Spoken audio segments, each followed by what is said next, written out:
To the point where, again, maybe you had to think about it just for a little bit. And it was a situation where, you just had to make sure that you were, paying attention to it. But it was a beautiful day today. Average speed this morning, 13. They were rolling out on the stimp meter at 13, expected to settle in the mid-12s as the days progressed. They didn't have to water the course today. And a little bit interesting tee location on hole number 9 today. But first, taking a look at that leaderboard, and not a lot of major championship experience and wins at the top. Erin Kim does have a 2020 KPMG Women's PGA to her name, and she's the only one really on top of that leaderboard that has a major championship. Everybody else has come up just a little bit short in their pursuit for a major championship. But it was, and again, most of these names coming from the morning. I mentioned Erin Kim, 4 under par. Rio Takada's 4 under. Yulemi No is 4 under. Jinhee Im, Erin Kim. And then the only one right now from this afternoon wave, from the afternoon tee times, that is tied for the lead, that's Angel Yin. And she's still coming down the stretch with 18 and 17 as she has made 5 birdies since hole number 8. So she has birdied 5 out of her last 9 holes. Lone bogey coming on number 3. We'll continue to update you on what Angel Lin is doing. But again, a lot of those just coming from the early wave earlier today. But what I did this afternoon is I came out here to Erin Hills, and again, shout out to the USGA for the fabulous broadcast location with the driving range behind us. A couple players who are finishing up, getting in a little bit of practice after their round today. But I was curious to see how hole number 9 was going to play, because it was a hole that, back in 2017, it got a lot of attention as well because of what the green is. If you've never been out to Erin Hills and the different shape to it, it's not a very large green in terms of the landing space. It got some run on the broadcast on USA this morning talking about it. So I wanted to go out and just check out how hole number 9 was playing. Got a little bit of everything from the couple of hours that I sat around number 9. Saw a couple double bogeys, a couple of birdies, couple of people kind of sticking it tight. I saw a 4-putt for a double bogey. So it was kind of mixed reactions, and that was one of those holes where I was curious. Okay, low winds today, but I think it's one of those because it's a high point of the property where it maybe played with some of the players' mind just a little bit. Oh, the wind's not really going to touch it here. They blow it into the back bunker. They think it's going to help, and they end up landing it short. Either it rolls off the green or they have a very tough 2-putt. I mentioned some people 4-putted on that green earlier today, but it was just one of those few holes that I think the wind kind of factored in on.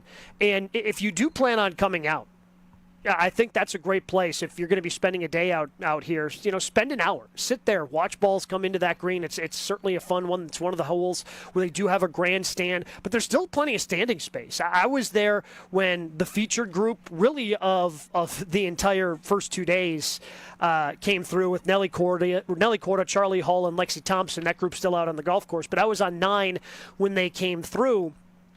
And I was excited because the grandstand filled up, plenty of places to stand. Those were filling up around the green at number 9. So Wisconsin really showed up. I can't wait to see what the attendance figure is for today and how many people actually came out. But that was a group that people are still out there on the course following, and they were certainly interested on what they did at number 9. Unfortunately for that group, they just haven't played necessarily their best golf, and they're kind of struggling to get under par. More on that in just a little bit. But if you do plan on coming out, 9's a great place to sit. I think depending upon the pin location, if you come out tomorrow, 18's going to be really interesting because of the way we talked with Hannah Green and Sarah Schmelzel when we talked to them on Tuesday, a part of our On the Tee preview show out here at Erin Hills, where they talked about, it's a par 5. In professionals, you're always thinking par 5. Maybe it's reachable in 2. Maybe it's usually you're thinking scoring birdie hole, but it's playing longer. Certainly for the women today, they stretched it out to 533 yards, and it's a 3-shot hole. It's not really a hole that you're going to be necessarily going for and trying to get home in 2. And because, depending upon that pin location, kind of like 9, even though you might have a wedge in or a 9-iron, something that you feel really comfortable with, it's not necessarily a comfortable shot. So I think watching shots come in on that green could be really fun. Also one of the holes that they do have a grandstand out on. But the crowd showed up today. I had a lot of fun sitting on 9, and that's something I would recommend if you plan on coming out and hanging out at Erin Hills during the 80th U.S. Women's Open. But we kind of ran down some of these players, and again, only one with Lim Kim being a major champion, the 2020 KPMG Women's PGA winner. But there's still a ton of talent at the top. Mention Ryo Takada out of Japan. She's 16th in the world. Yeonmi No, 18th in the world. Jin Hee Im out of Korea, 31st in the world. Lim Kim is 30th right now. And, so there's just a lot of talent that currently sits up there at the top of the leaderboard. And that's just the way the women's game goes. I mean, you've got Nelly Korda. She's the number 1 player in the world. She's got 2 major championships. The depth of these fields is just so great. It's tough for, to break through and just start picking off a ton of these championships. So, we might be able to get a repeat winner. Maybe we end up getting a brand new champion like we did on the men's side when Brooks Koepka captured the first of his current 5 major championships here at Erin Hills back in 2017. But, you're taking a look at, but some of the big names we were kind of hoping would end up competing here today, and I guess we have to start with Nelly Korda, who still is just 1 over par as she currently plays the 17th hole. She's in the middle of 17 fairway as we record this. And really for her, in some of the holes that I was able to watch her, and she hit a great shot into 9, and was one of the few that had an uphill putt.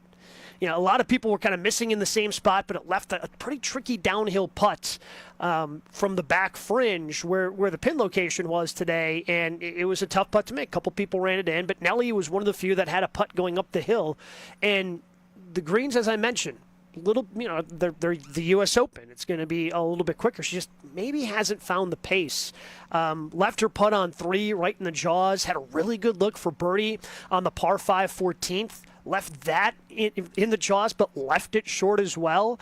She's just got 1 bogey. That's all she has today. It's been solid golf, but she just hasn't been able to find those birdie opportunities so far out on the course today. And I think that's kind of been the disappointing thing for Nelly Korda, is she just hasn't been able to cash in on the opportunities that she has given herself.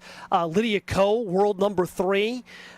She's tied, She's tied for 63rd currently, as she shot a 73 today at 1 over par, which is now tied for 58th. So she's in that same group currently as Nelly Korda. Nelly obviously has an opportunity to potentially change that. But for Lydia, the tough thing for her today is that she doubled a par 5. She had a 7 on the first hole on hole number 1. Was able to hit, find a couple more birdies and made 3 birdies today. But that double bogey, as can happen here at the U.S. Open, really kind of set her back. So she's still lingering. Again, right now the leaders are at 4 under par, being 5 back. Certainly not a bad spot to be, but that double bogey is certainly going to hurt. Lilia Vu, who's a multiple-time major winner on the LPGA Tour, won a couple of majors a couple of seasons ago. She's been struggling. World number 6, shot an 80 today. Not looking good for her making the cut. World number 9, Lauren Coughlin. Maybe if you were at the Brewers game on Tuesday nights, when our guy Stephen Watson was the Italian sausage. I'm sure we're certainly going to be talking about that when Stephen ends up joining at some point this week, or maybe as part of our recap on Tuesday's show coming up here on the tee. But she threw out the first pitch. Somebody who broke through with a couple of wins last year and has made Solheim Cup team in the back. In the past, 2 birdies, 6 bogeys. T114 right now. She is 76. And I mentioned Angel Yin just outside that top 10. Angel Yin playing really good golf as she is now tied for the lead at 4 under par as she currently plays the the 17th hole, although she just made a bogey, so that drops her back to 3 under par, meaning that no leaders playing in the afternoon wave today. Do you want to update you on the two people we talked to on Tuesday, part of our preview show? World number 8, Hannah Green, shot in even par 72 today, so certainly not going to keep yourself out of it with a round like that. But, I mean, she was all over the place with her scorecard. 5 birdies, which you love to see, but 3 bogeys, and she doubled number 7, which is one of those holes that some of the women that we had talked to was talking about, okay, that's a hole you got to be able to get after. Hole number 7, that's certainly a scoring opportunity.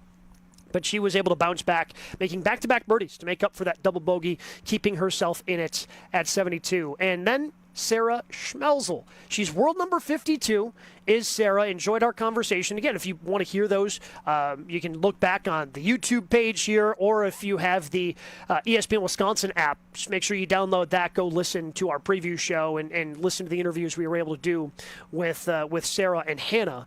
Sarah's T18 right now. Shot a very clean 1 under par, 71. Got off to a little bit of a rocky start with bogeys on 3 and 5, but birdies on 6, 17, and 18 to be able to shoot a 1 under par for Sarah Schmelzel. So she's right there. And what's been a pretty packed leaderboard as we take a look at it right now. One of the other things that caught my eye out here, and you can see this from time to time in the women's game, because of how young, some of these women have been involved in the game. We talk about Lexi Thompson, part of that super group, playing alongside Charlie Hall and Nelly Corda. And Lexi is 29 years old. She played in 16 of these. 16 U.S. Open. She's played in every one since she was 13. It's incredible what she's been able to do, and we see this so many times, and so many amateurs were a part of this field, and a lot of these amateurs have been playing pretty well. And unfortunately, since I kind of started noticing that, one of them fell off, but you still have Jude Lee. Jude Lee, 1 under par. She's currently playing the back 9, which it has been the easier of the 9s today. Back 9 playing a little bit easier than the front 9. The front 9 was just a tough stretch, especially 3 and 4 giving a lot of people trouble. 5 where she actually made a birdie there. That's a little bit of a longer stretch, and then 17, 18 certainly giving some issues on the backside of this golf course. But Jude Lee, who is the 222nd ranked amateur according to the World Amateur Golf Rankings. She is 17 years old, so she's still in high school, but right now she is 1 under par and tied for 17th. The number 1 amateur in the world on the women's side is Lottie Wode, and unfortunately, Lottie, she had a pretty good score going. She was 3 under par after making a birdie on number 10, but bogeyed number 12. Can be a tricky hole, but bounced back, made a birdie on 14 to get back to 3 under par. Unfortunately for Lottie, she bogeyed 15, the short par 4, which is way on the backside of the property. It's a tough green, and you have to be very accurate with your shot there. Unfortunately, made a bogey, then they made a double on 17. So she's, unfortunately, looks like she's going to, kind of fall back from what was a tremendous round. Still, again, not out of it, as she's going to shoot an even par round. Lottie Wode, again, number 1 amateur in the world, plays at FSU, was the 2024 Augusta National Women's Amateur Champ, if you're unfamiliar and didn't watch the ANWA, and she's had a lot of opportunities now to play in major championships because of how good of an amateur she's been. And she started to play better and better in these. In fact, she finished T10 at the Women's Open last year. So unfortunately missed the cut at the Chevron, but was able to, again, maybe try to parlay that T10 at the Women's Open into some pretty good runs at major championships this year. But right now she's at even par. And then Asterisk Tally, who is 16 years old, one of the bright Americans in terms of amateurs on the women's side. Asterisk has been playing pretty solid. She made a birdie on 6, 195-yard par 3. Couple of bogeys since then, so now she's 1 over par, but still has an opportunity to potentially make the cut tomorrow if she keeps this up, but still plenty of golf for her to play. But it was just one of those things where I've noticed, and again, you've got a lot of amateurs and 20-plus amateurs in this field. A lot of them are playing well. Maria Jose Marin is 1 over par. Kiara Romero 1 over par, finishing up her round. So a lot of these amateurs going to have opportunities to make this cut. Farrah O'Keefe is an amateur who is currently at even par as she plays the 9th hole right now. She started on 10, so finishing up her 18 on 9. A lot of these amateurs coming out here and playing very, very good golf at Erin Hills. Again, the leaders currently are at 4 under par. All of those played in the morning wave, which is going to be a huge key for tomorrow. It is going to be a huge key. Getting out early, and some of these players that went out as part of the later wave today, I think that's going to be huge for Angel Yin. And if Angel, depending upon what she ends up doing on 18, right now she's in the middle of the fairway after hitting the par 5 fairway with her tee shot. Even if she just makes a par, just sitting there at 1 back with all of those other players ahead of her, and Takada and No and Im and Alim Kim, with all those players ahead of her, those 4 at 4 under par, tomorrow's going to be the windiest day out here. So it is a day that I hope, if you're a golf fan, maybe go to uswomensopen.com and get those tickets today, because I think tomorrow is going to be a really spicy day on the golf course. I'm really curious to see what they do. And one of the great things about Erin Hills is, first of all, it is a tough, it is a huge piece of property. It's a large piece of land, but what they do is they have so many different teeing options on a lot of these different holes, so you can make the course, tougher or shorter depending upon what wind you are going to get. And the wind is supposed to be down tomorrow. The wind is supposed to be, down tomorrow morning, I should say. Because, earlier in the day, when a lot of these women are going to be teeing off between 7 and 8, 18-mile-an-hour gusts, 9-mile-an-hour winds, which is more than what we got today. Maybe we got breezes and gusts up to, 10 to 12 miles per hour for these professional players, just enough to get your attention. But gusts up to 26 miles an hour tomorrow in the afternoon. And when, a lot of these women are going to be out in the middle of this golf course, 2, 3, 4 o'clock tomorrow afternoon, sustained around 13, 14 miles an hour with those potential of 26-mile-an-hour wind gusts, and 9's going to play really interesting at that point. Your wedge shot into 18 is going to have to be a very precise shot, depending upon where they put the pin on hole number 13, the other par 3 on the back 9, one of the par 3s, I should say, on the back 9. All these things are going to be a lot more interesting with that wind. And the one thing we always wished with that 2017 Men's Open is that the wind would have blown just a little bit more. And we got a little bit of it, certainly on the final day, but by that time, a lot of these guys had kind of gotten out and started to run with it. And not a ton of wind, despite being, one of the more windy springs that I can remember, especially, trying to get out and play a little bit of the golf that Steven and I like to do. But today was pretty calm. I think it's going to be calmer this weekend, kind of around what it was today, maybe a little bit more. But tomorrow, with gusts up in the 20-mile-an-hour range, it is going to be interesting what they decide to do with this golf course, because they decided not to do too much with it.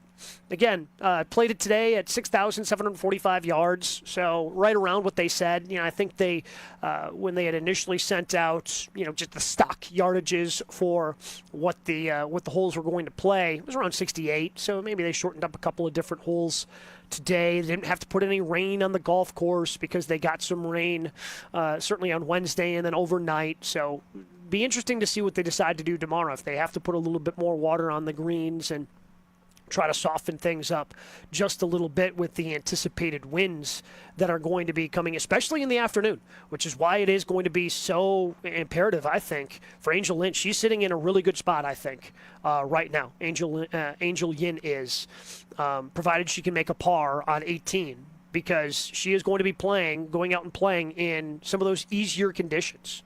even some of the players, that are currently out on the golf course or just recently, finished up, if you're at 3-2, even some of these players that are out there at even par, that are going to be playing in the morning tomorrow, it's just going to be such an advantage because the conditions are going to be tough. And one of the things we'll certainly talk about on the show tomorrow is what the differences were in the waves yesterday. What the difference in the waves are going to be today. Obviously, that information not out yet with so many players still on the course. But one of the things to keep an eye on is tomorrow, that morning wave and afternoon wave. And so often that can determine major championship golf. More often, I think we see it in the Open Championship on the men's and women's side when they go over and play, in the UK and Scotland and Ireland and some of the courses over there where the wind and weather can just turn on you quickly.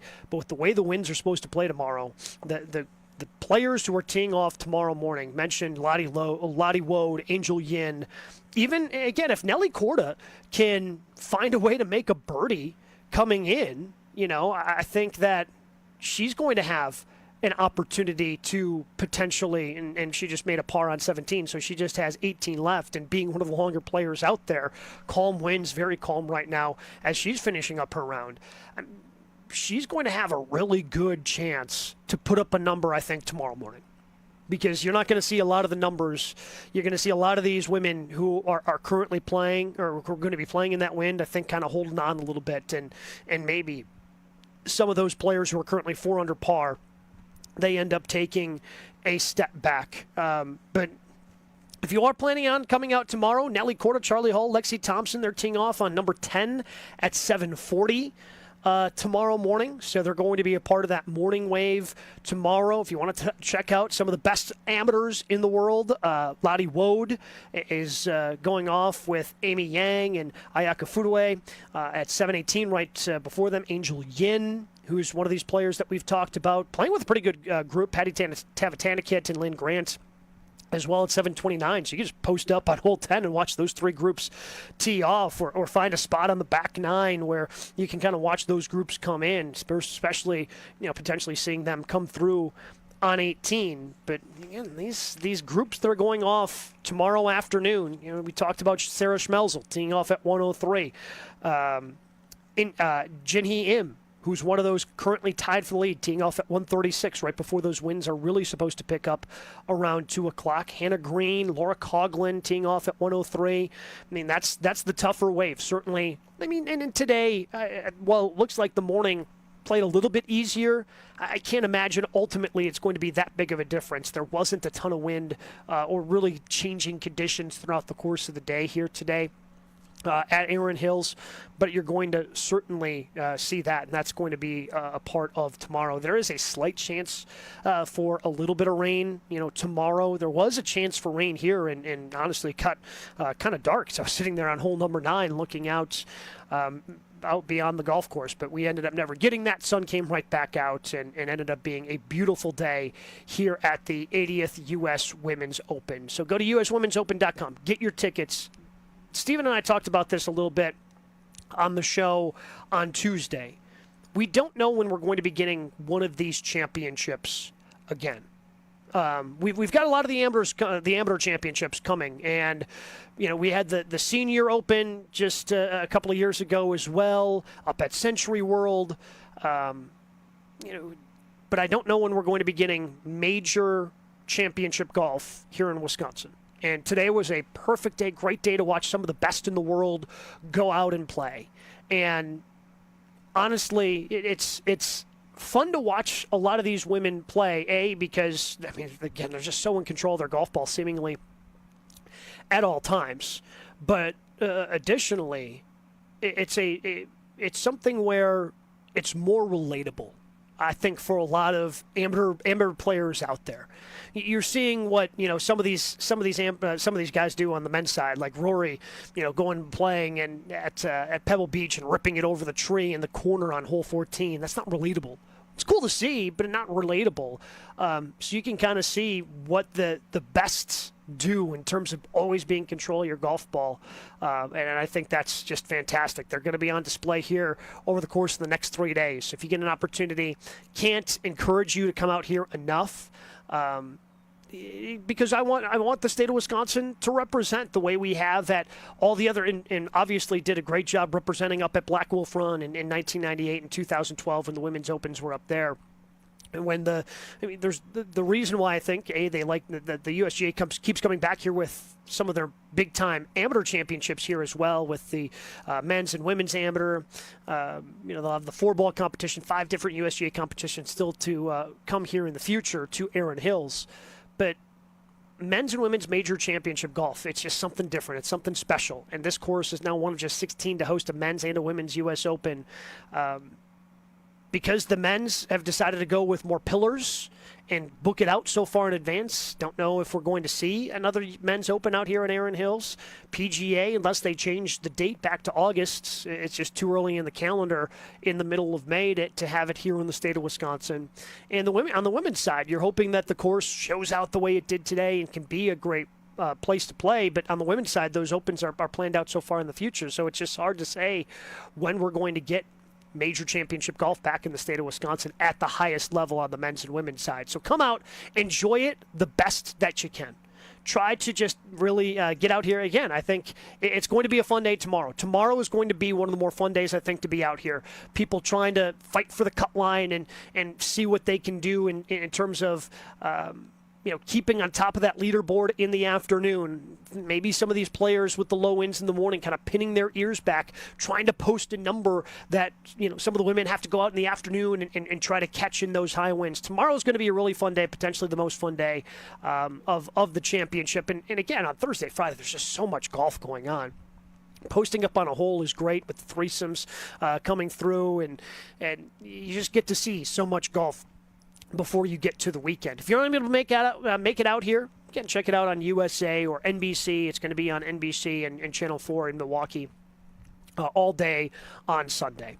But we will be back again tomorrow night. We're going to recap round number 2, the cut line. Maybe we'll be talking with Stephen Watson tomorrow night. Also, we're going to have special preview shows on getting you ready for round 3 on Saturday morning from 9 to 10 a.m. And then the same thing, 9 to 10 a.m., leading you into Sunday Karma on Sunday, getting you ready for the final round this weekend as well. Thanks for tuning in, everybody. I hope you enjoyed it. I hope everybody has an opportunity to come out to Erin Hills. That's round 1. Still not quite in the books. A lot of women still out there on the golf course. But we'll be back tomorrow night, 6 o'clock, right here on ESPN Milwaukee's YouTube page to recap the first 2 days of the 80th playing of the U.S. Women's Open on the tee.